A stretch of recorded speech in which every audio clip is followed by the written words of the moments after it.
Good day, this is Professor Will, CBMD, PhD. Today is Sunday, February 28, 2021. It is 12:01 and 40 seconds a.m. Eastern Standard Time.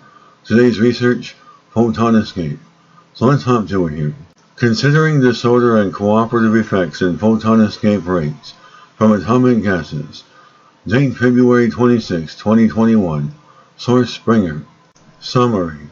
Scientists aim to numerically investigate the roles of cooperative effects and disorder in photon escape rates from a cold atomic gas to construct a model that considers the vectorial nature of light.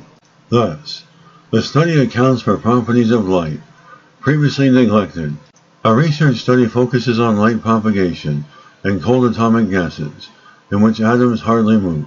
On their way out of the gas, photons undergo multiple scattering by the atoms. Roughly speaking, the greater the number of these scattering events, the longer it takes the photons to leave the gas, and thus the smaller their escape rates.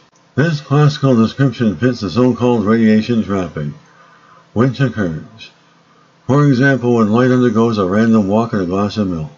When taking into account interference and quantum mechanical effects, two mechanisms affect these escape rates. Anderson localization arising from interference effects in the presence of disorder, and Dix superradiance, cooperative effects stemming from light-mediated interactions between the atoms. Numerically studying photon escape rates from a three-dimensional cloud of cold atoms allowed the team to consider if there were any marked differences between the behavior in the simple scalar case, giving a single value to every point in a region, in the more complex vector case that assigns magnitude and direction to every point in a given area.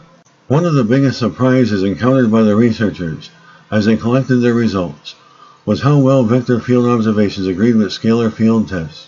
Surprisingly, we found no significant difference between the scalar and vectorial models, and in both cases, the dominant mechanism was cooperativity.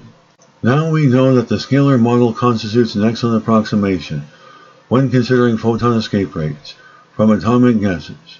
Because the scalar model is much simpler than the vectorial one, the similarity between the two means that in the case of photon escape rates, models can use scalar fields rather than vector fields without the risk of losing substantial information.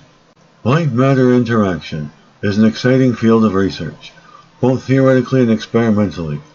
Advances in this area may have a significant impact on other emerging fields, such as quantum computing. Good day, this is Professor Will, CBMD, PhD, on physics, computer science, and mathematics.